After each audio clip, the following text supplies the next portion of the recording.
네, 선생님들 설교를 시작하면서 사진부터 하나 보여드리고 시작하려고 합니다. 이 사진 한번 딱 보시죠. 네, 누군지 아시겠죠?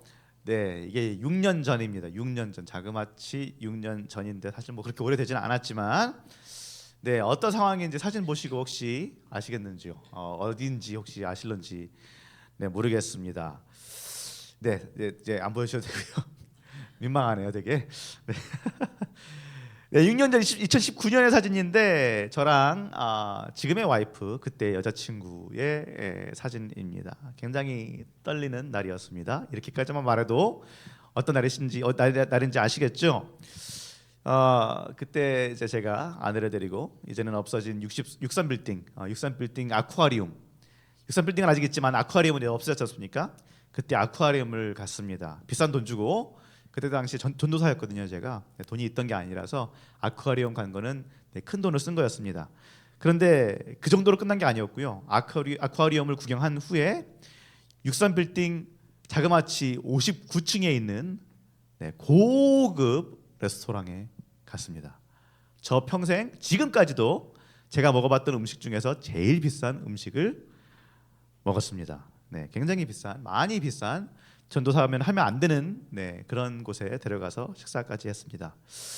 제가 왜 그랬을까요? 왜 이런 정말 바보 같은 말도 안 되는 짓을 저질렀을까요? 모르시겠나요? 네, 네, 프로포즈하는 날이었어요. 프로포즈. 네, 프로포즈하는 날이어서 프로포즈했습니다. 신기하게도 아내는 전혀 몰랐다고 하더라고요. 밥을 먹고 있는 와중에도 이제까지 그런 그 가격대의 비스무리한 음식도 먹어본 적이 없는데도 불구하고 아내는 전혀 감을 못 잡았다라고 하더라고요. 어쨌든 돈도 없는 전도사가 뭔 돈이 있다고 그렇게 큰 돈을 들여가지고 프로포즈를 했을까요? 그만큼 이 사람이 내가 평생을 함께할 사람이다라는 어떤 그런 확신이 있었고 같이 살기를 원했기 때문에 그랬겠죠. 그래서 이제 프로포즈를 할 때도 뭐 대단한 말을 굉장한 말을 하지는 않았습니다. 그런 말을 한 만한 사람도 아니기도 하고 뭐 짧게 줄이자면은 뭐 같이 살자 그런 얘기를 했어요. 좀 더 이제 멋있게 말하자면은 밖에서 뭐 이리저리 시달리고 피곤하고 지치고 외로워가지고 그런 상태로 집에 터벅터벅 걸어와서 문을 탁 열 때 너를 반기는 것이 그냥 차가운 방바닥이 아니라 따뜻하고 푸근한 자리가 될 수 있도록 내가 그 자리에 있을게. 뭐 이렇게 말을 했던 것 같아요.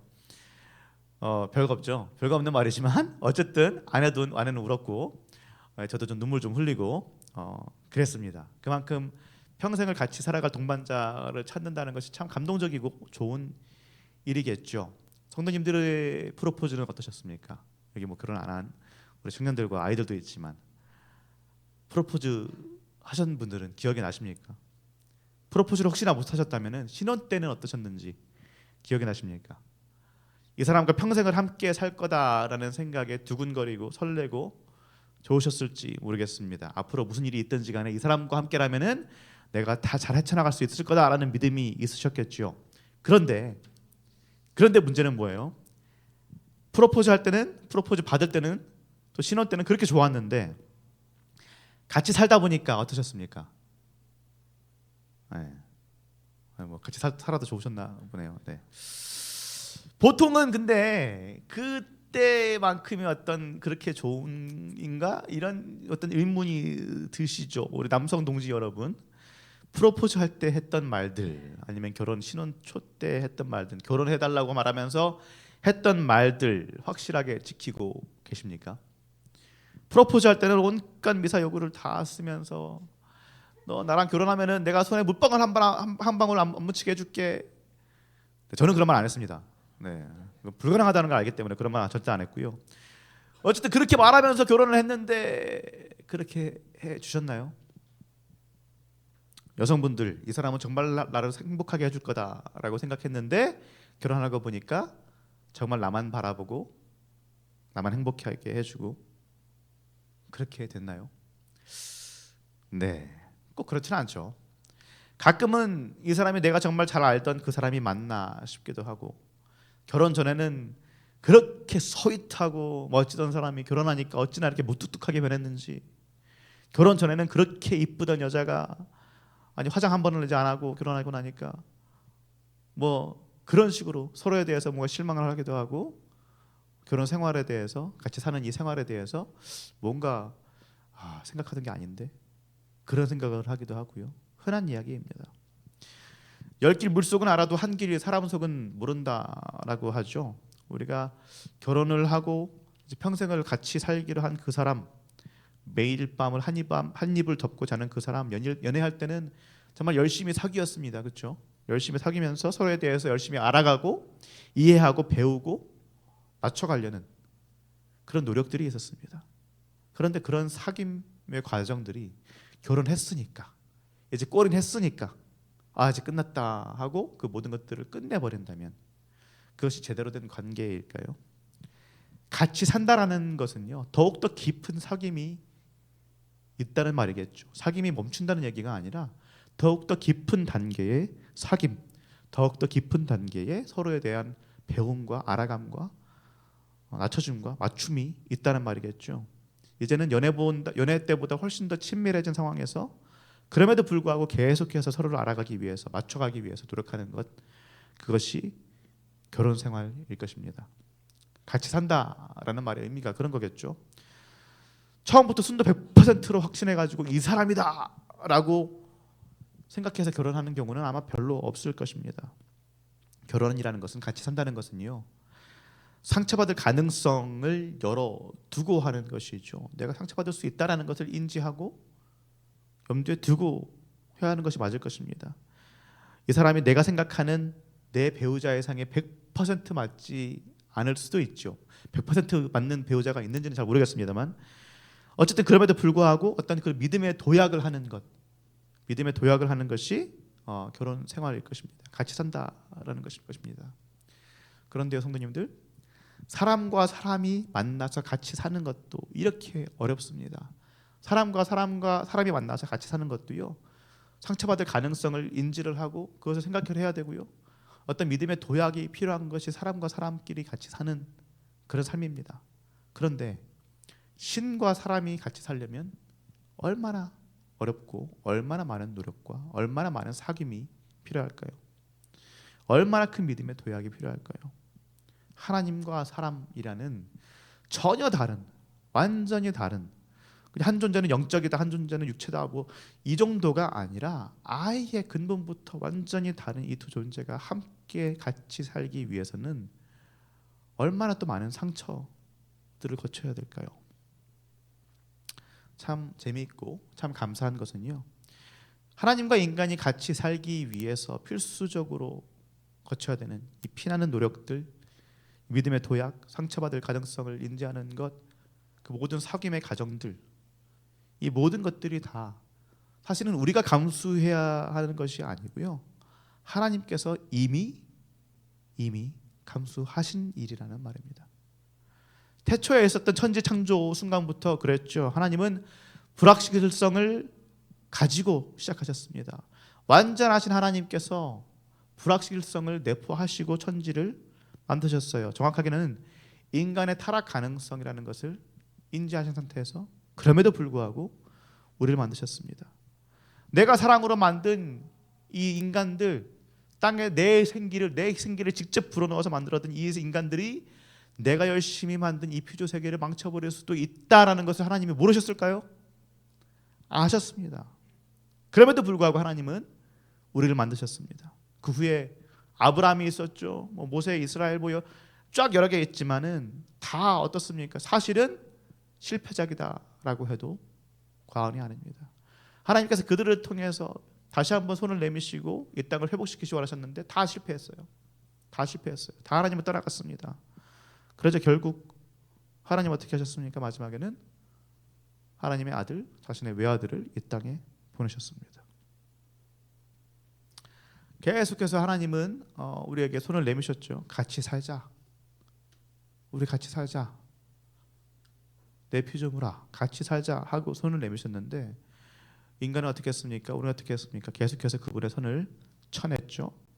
그리고 그러니까 마지막으로 사실 그럴 필요가 전혀 없는 분인데도 불구하고 근데 다시 시작해버리는 게 깔끔할 때도 불구하고 모든 것을 다 내려놓으신 하나님께서 우리에게 맞춰주신 겁니다. 인간이라는 우리, 육체를 입은 우리, 죄 속에 있는 우리에게 하나님이 자기 자신을 낮추셔서 맞춰주셨어요. 결국에는 십자가에 못 박혀 죽을 것이라는 그 고통 가능성에도 불구하고, 그럼에도 불구하고 하나님은 모든 것을 버리시고 우리와 함께 하시기를, 우리와 같이 사시기로 작정하신 겁니다. 분명 우리는 신학적으로 잘 알고 있습니다. 하나님이 전지한 분이다라고 알고 있습니다. 그런데 이 복음의 이야기들을 잘 들어보고 잘 생각해 보면은 여러 가지 생각들이 들고 여러 가지 의문들이 들기도 합니다. 아니, 그 전지하신 분이, 그 위대하신 분이 왜 굳이 이런 위험한 길을 택했을까? 왜 굳이 이렇게 아프고 힘든 길을 택하셨을까? 굳이 왜 그러셨을까라는 생각이 저는 듭니다. 생각해 보십시오, 성도님들. 고작 100년 가깝게 100년 같이 사는 결혼 상대를 찾는데도 우리는 어떻게 합니까? 정말 조심히 이것저것 따져가면서, 조건들 따져가면서 찾는 것이 우리들입니다. 내가 만날 수 있는 가능한 최상의 상대를 만나서 최고의 결혼을 하고 최고의 좋은 자식들을 낳기 원하는 것이 우리 인간들이라는 동물들이 바라는 거예요. 그게 우리가 익숙한 것입니다. 그런데 하나님은요, 어떻게 보면 참 실패작이라고 할 수 있는 우리들을, 말을 안 들어도 정말 너무 안 듣는 우리들을 선택하셔서 계속해서 우리를 따라오시면서 우리에게 손 내미시고 우리에게 같이 살자 라고 말씀하시는 거예요. 우리 오늘 말씀 요한일서 1장 1절 말씀 한번 같이 읽어보겠습니다. 태초부터 있는 생명의 말씀에 관하여는 우리가 들은 바요, 눈으로 본 바요, 자세히 보고 우리의 손으로 만진 바라. 태초부터 있는 생명의 말씀이라고 합니다. 태초부터 있었대요. 엄청나죠? 하나님의 말씀, 태초부터 있던 그 하나님의 말씀, 하나님 그 자체였던 그 말씀인데 그 말씀을 우리가 손으로 만졌다고 합니다. 눈으로 볼 수 없는 영이신 분인데 우리가 눈으로 봤고요, 자세히 그냥 본 게 아니라 자세히 보고 손으로 만졌다고 합니다. 누굽니까? 예수 그리스도 말씀 하나님이시죠. 우리들 때문에, 우리가 계속해서 그분을 거부하니까 우리와 함께 하시기 위해서, 우리가 같이 사시기 위해서 그분께서 인간이 되셔서 이 땅에 오셨다라는 말입니다. 무슨 말이냐면, 다시 한번 얘기하면 하나님과 인간, 하나님과 나, 우리 같은 나라는 이 존재들이 같이 살기 위해서 필요한 모든 일들을 하나님이 이미 하셨다라는 말입니다. 종교는 말합니다. 다른 종교들은 계속해서 우리에게 말하죠. 우리가 열심히 노력해야 된다고 말합니다. 열심히 노력해야 돼요. 열심히 기도해야 되고 열심히 말씀 읽어야 되고 열심히 이것저것 해야 됩니다. 그래야지 하나님이 우리와 함께 하신다. 근데 사실 그건 기독교의 말이 아닙니다, 여러분. 그건 예수님의 말이 아닙니다.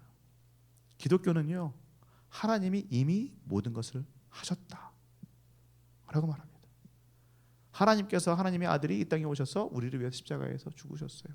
하실 수 있는 모든 걸 다 하셨어요.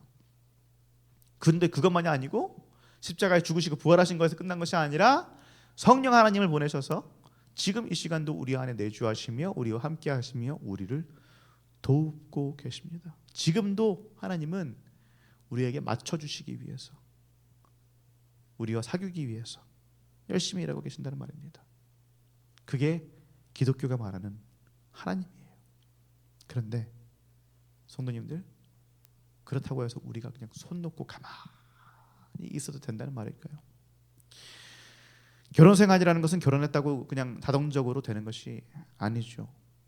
한 명만 그냥 맞춰준다고 해서 잘 돌아가는 결혼 생활은 아닐 것입니다. 매일매일 노력해야 되는 것이 사실은 맞죠. 상대방을 알려고, 상대방이 어떤 사람인지, 무엇에 좋아하고 무엇에 행복해하고 무엇을 사랑하고 무엇을 싫어하고 무엇을 무서워하고 계속해서 알아가는 것이 함께 산다라는 것입니다. 사귐입니다. 신앙생활도 마찬가지입니다. 예수 믿었다고 그냥 끝나는 것이 아니에요. 물론 하나님께서는 하나님이 하실 수 있는 모든 노력을 다 하셨습니다. 이미 다 하셨어요. 그분의 아들을 우리에게 주심으로 모든 걸 다 하셨어요. 이제는 우리 차례입니다. 우리 차례예요. 하나님은 주실 만큼 주셨고 참을 만큼 참으셨고 맞춰줄 만큼 다 맞춰주셨습니다. 그분이 한 것에 비하면은 우리가 할 수 있는 한 뭘 아무리 열심히 많이 해봤자 그것은 참새 눈물에도 비교할 수 없는 그런 것일 겁니다. 그러나 그 조금이라도, 정말 조금이라도 우리가 하나님을 알기 위해서, 하나님께 맞춰드리기 위해서 조금이라도 몸부림칠 수 있는 우리 이 한 해가 되기를 바랍니다.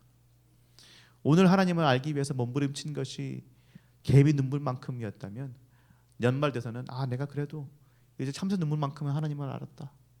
그만큼은 내가 하나님을 알기 위해서 몸부림쳤고 하나님께 맞추기 위해서, 하나님의 말씀을 듣기 위해서 노력했다라고 말할 수 있는 그 한 해가 되시기를 정말로 예수님의 이름으로 축복합니다. 그렇게 한다고 해서, 내가 그렇게 몸부림치고 그렇게 노력한다고 해서 하나님이 나를 더 사랑하신다, 더 뭐 해주신다, 사실 그것도 복음적이지 않아요. 하나님은 이미 우리를 사랑할 수 있는 만큼 사랑하셨습니다. 예수님을 주셨는데 뭘 더 하라고요? 뭘 더 사랑합니까? 사랑하실 수 있는 가장 최고의 사랑을 이미 우리에게 주셨습니다. 그런데 우리가 그렇게 노력을 한다면, 우리가 그렇게 하나님 앞에서 나와 같이 사시기 위해서 정말 가장 모든 것들을 내어주신 예수님을 위해서 나도 좀 내어드리기 위해서 몸부림친다면, 그분을 알고 그분의 뜻을 따르기 위해서 몸부림친다면 우리 하나님께서 얼마나 기뻐하실까요? 얼마나 흐뭇해하실까요? 정말 열심히 노력하는 아들을, 딸을 보는 부모의 심정으로 그렇게 우리를 바라보시지 않을까요? 그러니 사랑하는 성도님들, 올 한 해가, 2025년이라는 이 한 해가 다른 것과 어떤 것이 아니라 하나님의 말씀에, 하나님의 마음에 들도록, 우리가 하나님과 함께 살도록 정말로 그분의 깊은 사귐에 들어갈 수 있는 한 해가 되기를 예수님의 이름으로 축원합니다. 오늘부터 시작해야 합니다. 말씀을 읽고 기도를 하는 것이 그냥 무슨 내가 그분 기도해가지고 그분의 소원을 내가 내 소원을 그분께서 들어주기를 위해서 그걸 하는 것이 아니라 그냥 그분을 기쁘게 해드리기 위해, 나를 위해 모든 것을 주신 그분을 기쁘게 해드리기 위해 정말로 열심히 노력할 수 있는 그런 이 한 해가 되기를 예수님의 이름으로 축원합니다. 그렇게 할 때에 우리의 삶에도 더욱더 깊은 기쁨이, 행복이 넘쳐날 줄로 믿습니다. 이제 주신 말씀 생각하며 우리가 기도할 건데, 기도하기